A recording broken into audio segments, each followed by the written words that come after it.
Marcus had always thought that life-changing moments would feel dramatic, like in movies where everything suddenly became clear with dramatic music and perfect lighting. Instead, when Czar shared the full scope of human abilities with his mind, it felt more like remembering something he'd forgotten than learning something new. The knowledge flowed into his consciousness like water filling a container he hadn't known was empty.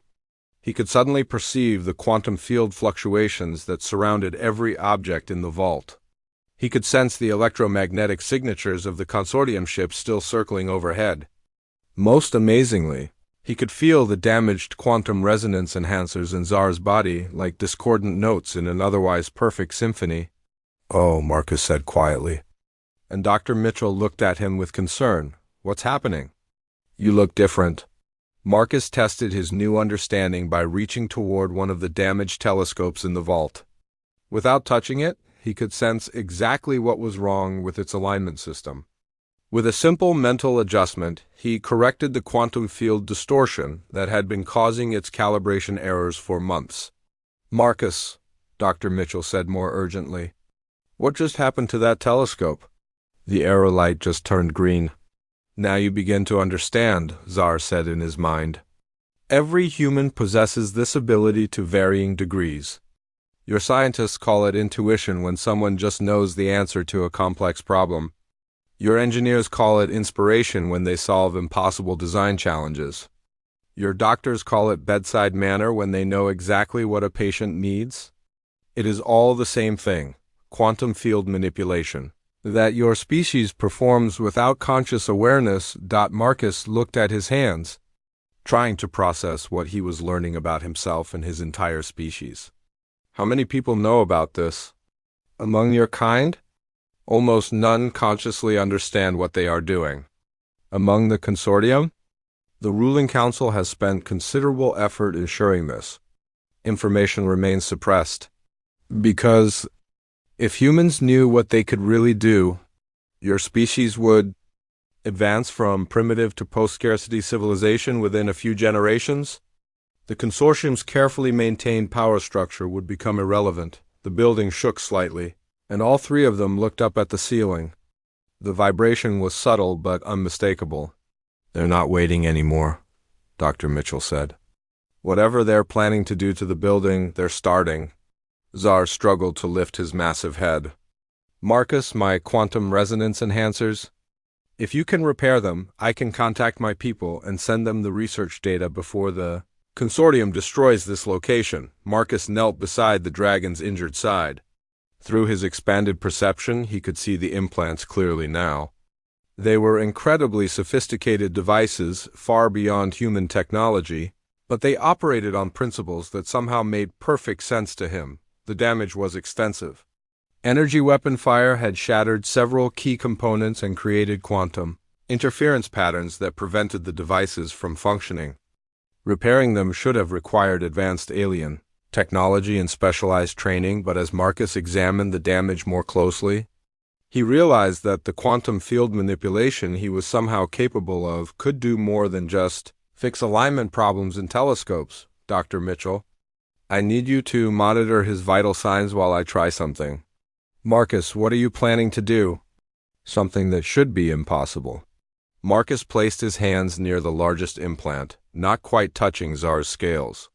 He could feel the quantum resonance patterns that should have been flowing through the device. It was like looking at a complex piece of music with several instruments playing the wrong notes. He began to adjust the quantum fields around the damaged components, carefully aligning them to restore the proper resonance patterns. It was exhausting work that required absolute concentration, but it felt as natural as breathing. Gradually, the discordant quantum noise began to resolve into harmony.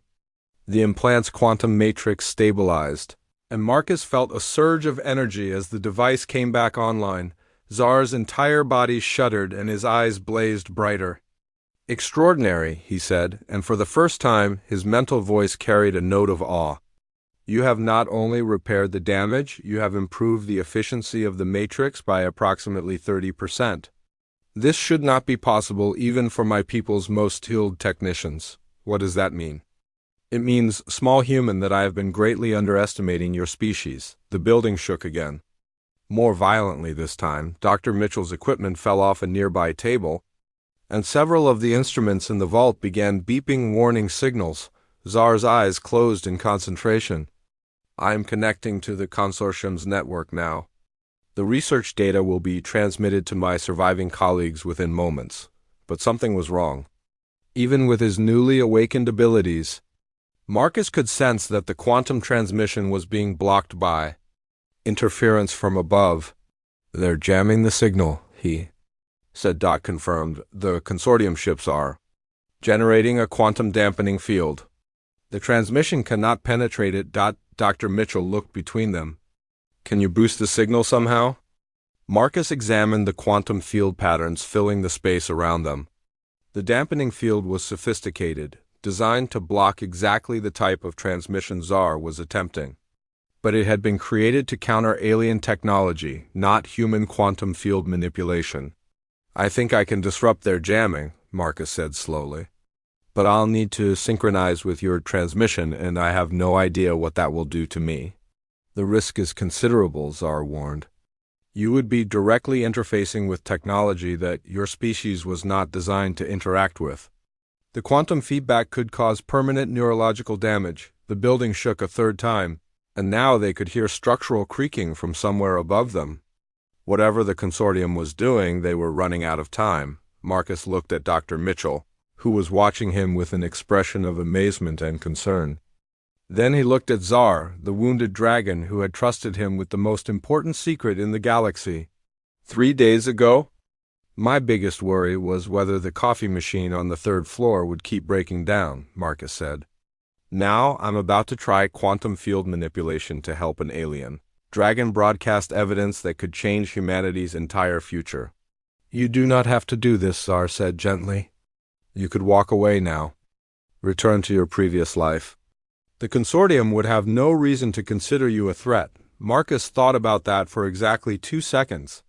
Then he knelt beside Tsar's head and placed his hand on the dragon's massive forehead. Dr. Mitchell, if this goes wrong, tell everyone that humans are capable of a lot more than we think we are.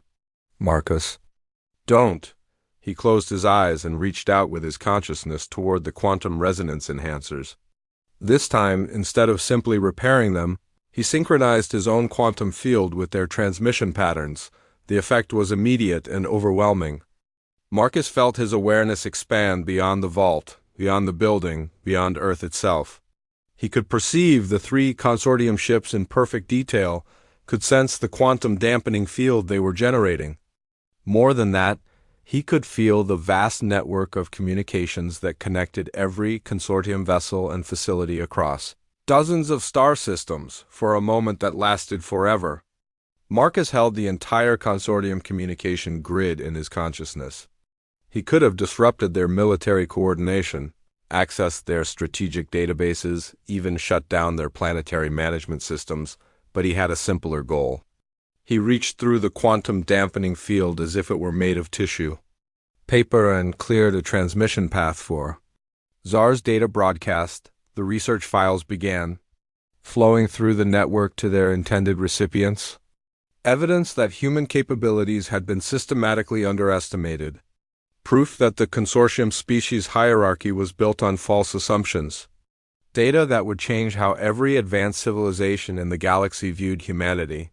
The transmission lasted only seconds. But in that time, Marcus learned more about the galaxy than any human in history. He saw star systems where enslaved species were kept primitive by artificial limitations. He witnessed worlds where natural resources were harvested while the native populations were told their planets were too poor to support advanced civilization. He observed the careful manipulation that kept hundreds of species from achieving their full potential when the transmission completed. The feedback hit Marcus like a physical blow.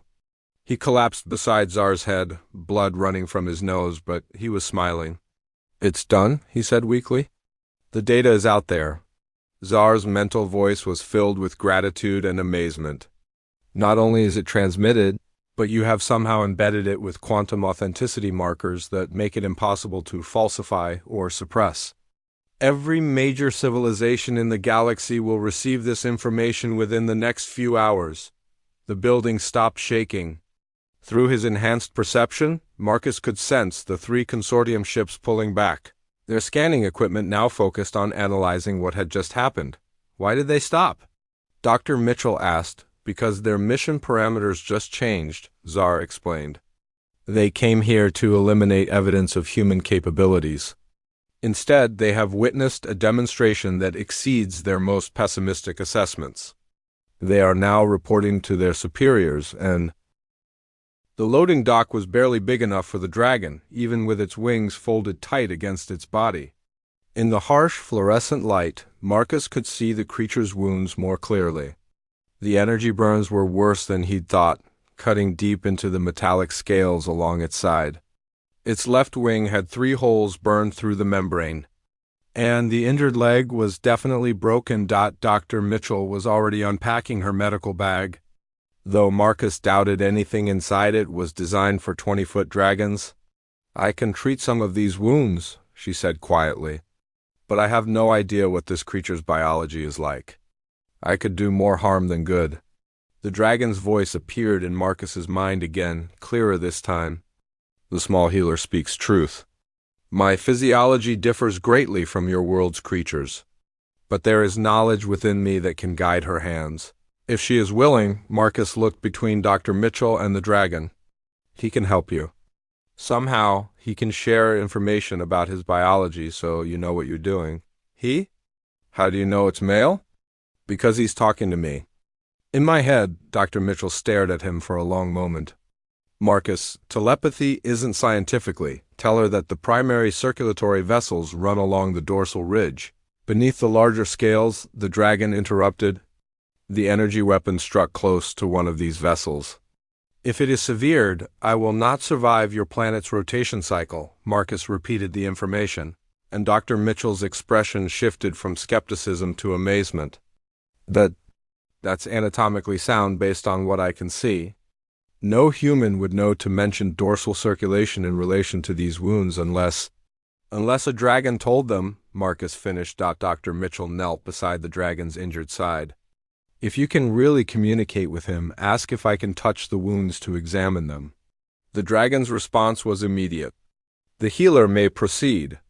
I understand that your species requires tactile examination for proper diagnosis. As Dr. Mitchell carefully examined the energy burns, Marcus found himself in the strangest conversation of his life. You are not what I expected, the dragon said to him.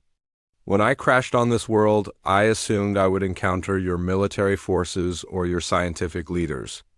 Instead, I find a maintenance worker who risks his safety to aid a stranger. I'm just a janitor, Marcus thought back, unsure if thinking would work as well as speaking aloud. There was something like amusement in the mental voice. Small human, you may wish to reconsider that assessment. What's your name? Marcus asked, this time speaking aloud. I am called Zarthek in my tongue. Though the closest translation in your language might be seeker of truth, you may call me Zar. I'm Marcus. The woman helping you is Dr. Sarah Mitchell. Marcus paused, then asked the question that had been bothering him since the ships appeared. Who was chasing you? The dragon's mental voice grew darker. The Consortium. A coalition of species that has ruled this part of the galaxy for millennia. They believe that advanced knowledge should remain with the advanced species, and that primitive worlds like yours should be ... Managed how? Prevented from advancing beyond a certain point. Harvested for resources. Kept isolated until such time as they might pose a threat to established order. Zar's amber eye fixed on Marcus. Your world was scheduled for management within the next 50 of your years. Dr. Mitchell looked up from her work. I can treat the energy burns, but this broken bone is complicated. It looks like there are metal implants that were shattered when he was injured. Marcus relayed this to Zar, who responded immediately. The implants are quantum resonance enhancers. They allow me to access the data networks of my people from vast distances. They are also how I was able to gather the information that led to my presence here. What kind of information? Evidence that the consortium's assessment of your species is dramatically incorrect. Before Marcus could ask what that meant, they heard the whining sound again. This time it was much closer and getting stronger. All three of them froze as the sound passed directly over the building. "They're scanning," Dr. Mitchell whispered. "Whatever technology they're using, they're looking for him." Czar struggled to lift his massive head. The building's materials may provide some shielding, but not if they conduct a deep penetration scan. "Marcus, is there a location within this structure that is heavily shielded? Perhaps where your scientists store sensitive equipment?" Marcus thought about the building's layout. The basement vault? They keep expensive equipment down there. And Dr. Rodriguez mentioned once that it's lined with some kind of metal mesh to prevent electromagnetic interference. "The Faraday cage in sub-level 1, Dr. Mitchell confirmed. "But Marcus, there's no way we can get him down there. The elevator won't hold his weight, and the stairs are too narrow." "There may be another way," Czar said to Marcus, "but it will require trust between us. I must share more of my abilities with you, and you may find the experience ... overwhelming. The scanning sound was getting stronger. Whatever the ships were doing, they were being thorough about it. "What do you mean, share your abilities?" "Observe." Suddenly, Marcus felt his consciousness expand. For a moment that seemed like eternity, he could perceive the entire building as if he were floating above it. He could sense the three ships circling overhead, could feel their scanning beams penetrating the upper floors. But more than that, he could understand the building's structure in a way that went beyond his 3 years of working there. He could see the old maintenance shaft that ran from the loading dock to the sub-basement. It had been sealed off years ago when they renovated, but it was still there, hidden behind a section of wall that looked solid but was actually just drywall over the original opening. When the sensation faded, Marcus found himself gasping and gripping the wall for support. "What just happened?" Dr. Mitchell asked, concerned. "I know how to get him downstairs," Marcus said, his voice shaky. "But first we need to make it look like he was never here." Working quickly, they cleaned up the blood from the dragons, wounds and any other signs of his presence in the loading dock. Dr. Mitchell used her portable equipment to treat what she could while Marcus prepared the route to the basement. The maintenance shaft was exactly where Marcus had somehow known it would be. He kicked through the drywall, revealing a square opening just wide enough for the dragon to fit through if he kept his wings folded tight. "It's a straight drop to the basement level," Marcus explained to Czar. "About 15 feet? Can you handle that with your injuries?" "I am more resilient than I appear," the dragon replied. "But I will need assistance reaching the opening. Getting a 20-foot dragon into a maintenance shaft turned out to be the kind of problem they don't cover in janitor training. It required Marcus's cart, several crates from storage, and Dr. Mitchell's medical expertise to safely guide Czar's injured wing through the opening. The dragon disappeared into the shaft with surprising grace, and Marcus heard a controlled thud as he landed in the basement. Marcus and Dr. Mitchell took the elevator down to find Czar waiting in the sub-basement corridor. Looking considerably more comfortable in the larger space, the vault door was secured with an electronic lock, but Marcus had override codes for building emergencies. Inside, the vault was filled with expensive telescopes, computer equipment, and other scientific instruments. More importantly, the walls were lined with the metal mesh Dr. Mitchell had mentioned. Czar settled himself among the equipment with obvious relief. "This shielding is adequate. The scanning beams will not penetrate here." As if to prove his point, the whining sound passed overhead again, but this time it was fainter, and it didn't linger. Dr. Mitchell continued treating Czar's wounds while Marcus found himself asking the questions that had been building up since the dragon first spoke to him. "You mentioned evidence about humanity that changed the consortium's assessment. What kind of evidence?" Czar's mental voice grew serious. "For the past several cycles, I have been part of a research team studying species development patterns across the galaxy. We discovered that certain species possess characteristics that do not fit standard evolutionary models." "What kind of characteristics?" adaptability beyond normal parameters, problem-solving abilities that exceed what should be possible given technological limitations. Most significantly, a form of intuitive understanding that allows rapid learning of complex systems without formal education. Marcus frowned. That doesn't sound that unusual. Small human, you have just demonstrated the ability to perceive building structures through quantum resonance sharing, despite having no training in quantum physics. An hour ago, you made tactical decisions about concealing an alien creature that would challenge trained military strategists.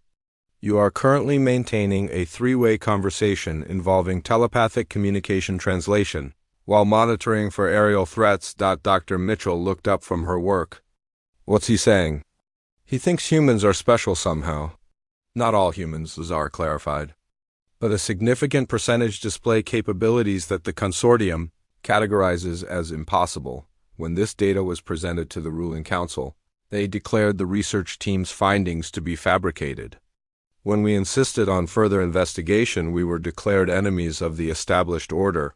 So you're refugees? My team was eliminated. I alone escaped with the data cores containing. Marcus Chun pulled his worn jacket tighter as the rain hammered against the glass doors of the Stellar Research Institute. His shift was supposed to end an hour ago, but the building's heating system had decided to break down on the coldest night of the year. As the night janitor, it fell to him to make sure the emergency heaters were working before the morning researchers arrived.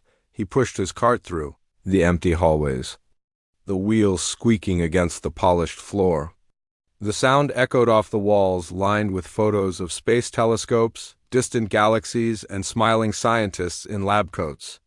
Marcus had worked here for 3 years, cleaning up after brilliant minds who studied the stars. Sometimes he wondered what it would be like to discover something amazing out there in the vast darkness of space. The rain got heavier as he finished checking the 3rd floor. Through the windows, he could barely see the parking lot below. The weather report had warned of flooding, but Marcus needed to take the trash to the dumpsters before leaving.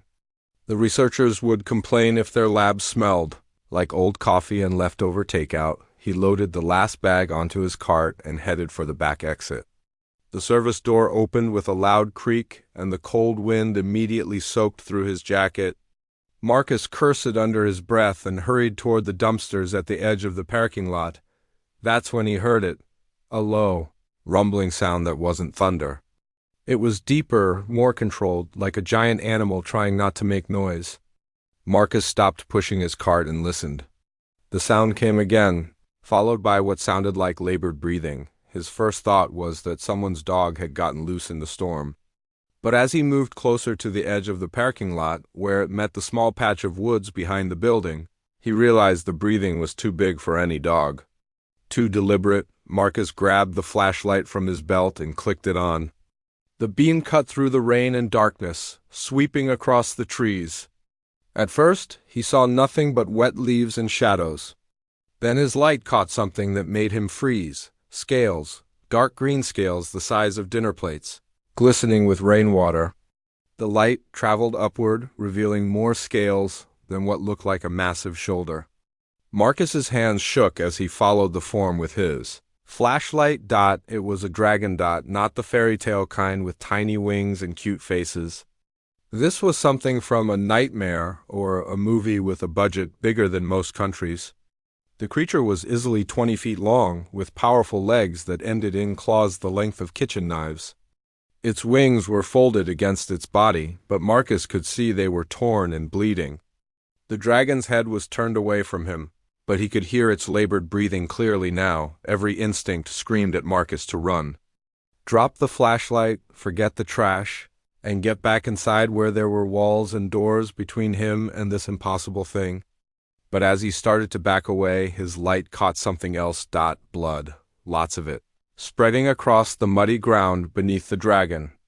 One of its back legs was bent at a wrong angle, and there were deep wounds along its side that looked like they came from weapons. Not animal claws. The dragon was dying. Marcus stood in the rain for what felt like hours but was probably only seconds. His mind raced through possibilities. Call animal control? Call the police? Call the military? But something stopped him from reaching for his phone.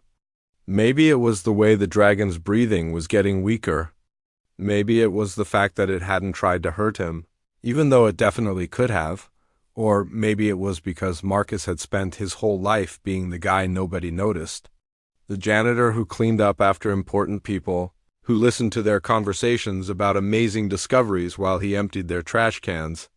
For once, he was the first person to find something incredible. He took a step closer. The dragon's massive head turned toward the sound. Marcus found himself staring into an eye the size of a dinner plate, glowing with an amber light that seemed to come from within. The intelligence there was unmistakable. This wasn't just an animal.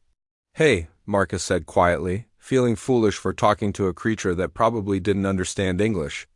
"You're hurt pretty bad?" The dragon made a sound that was almost like a sigh. Its eye focused on Marcus, and for a moment neither of them moved. Then slowly the dragon lowered its head to the ground. Not in threat, but in what looked like exhaustion, Marcus looked around the empty parking lot. The storm was getting worse, and the dragon's wounds needed attention. But what could he do? He was just a janitor with a high school education and a first aid certification he'd gotten 10 years ago, but he was also someone who couldn't walk away from a hurt creature. No matter how big or impossible it was, Marcus pulled out his phone and scrolled through his contacts until he found Dr. Sarah Mitchell's number. She was one of the few researchers who actually talked to him like he was a person instead of part of the furniture. More importantly, she was a veterinarian before she became a xenobiologist. If anyone might know what to do about an injured dragon, it was her.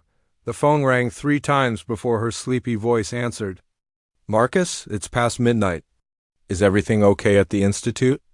"Dr. Mitchell, I need your help with something, and you're going to think I'm crazy. Try me." Marcus looked at the dragon, which was watching him with that intelligent amber eye. "I found an injured animal behind the building. A big one. And I don't think it's from around here." There was a pause. "Define big and not from around here. About 20 feet long with wings and scales." Another pause, longer this time.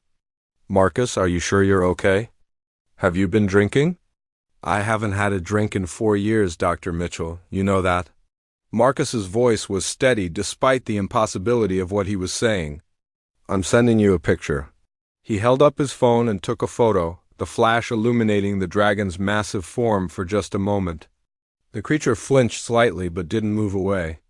Marcus sent the picture and waited. The silence on the phone stretched out so long that Marcus thought Dr. Mitchell had hung up. Then he heard her whisper something that sounded like, "Oh my God. Marcus, I'm on my way. Don't move, don't try to touch it, and don't let anyone else see it. I'll be there in 15 minutes. The call ended, and Marcus was alone again with the dragon. He looked at the massive creature bleeding in the rain and made a decision that would change his life forever. He walked back to his cart and grabbed the emergency blankets from the first aid kit. "I don't know if this will help," he said to the dragon, "but you look cold." He approached slowly, holding his hands where the dragon could see them. The creature watched him but didn't move as Marcus carefully draped the thermal blankets over its wounded side. They looked ridiculously small against the dragon's bulk. But the creature made a sound that might have been gratitude. Marcus sat down on an overturned crate near the dragon's head, close enough to talk but far enough away to run if needed. Not that running would help if a 20-foot dragon decided to eat him. "So," he said, trying to keep his voice calm, "I'm guessing you're not from Earth, which means you've got a spaceship somewhere. Or you can fly between planets, or something equally impossible." The dragon's eye fixed on him, and Marcus could swear he saw understanding there. "Dr. Mitchell is coming to help. She's smart, and she knows about animals. Alien animals too, I guess, though I don't think she's ever actually met one." The dragon made another sound, softer this time. Despite everything, Marcus found himself relaxing slightly. Whatever this creature was, it didn't seem hostile. Just hurt and tired. "You know, I always wondered what it would be like to meet an alien," Marcus continued. "I figured it would happen to some important scientist or government official. Not the guy who empties trash cans and mops floors." He laughed, though there wasn't much humor in it. But here we are. The sound of a car engine cut through the rain. Headlights swept across the parking lot as Dr. Mitchell's small electric vehicle pulled up near the back of the building. She got out wearing a raincoat and carrying what looked like a large medical bag. Marcus stood up and waved her over. Dr. Mitchell approached cautiously, her eyes wide as she took in the full size of the dragon. "Jesus, Marcus," she breathed. "What is this thing? I was hoping you could tell me." Dr. Mitchell circled the dragon slowly, keeping her distance but observing everything. The creature's eye followed her movement, but it remained still. The body structure is reminiscent of mythological dragon depictions. "But the proportions are all wrong for any Earth reptile," she said, falling into her scientific voice. "The wing membrane structure suggests it's capable of actual flight, not just gliding. And those scales, they look almost metallic." She knelt near the dragon's injured leg, and Marcus was amazed when the creature allowed her to get close. "These wounds, Marcus, these are energy burns? Like from some kind of directed energy weapon? You mean laser guns?" "Something like that." Dr. Mitchell looked up at him, her face pale in the flashlight beam. "This thing was shot down." Before Marcus could respond, they heard something that made both of them freeze. A high-pitched whining sound, like an electric motor running at high speed, was getting closer. And it was coming from the sky. The dragon heard it too. Its head lifted off the ground, and it made a sound that was definitely fear. Not the deep rumble from before, but something higher, more your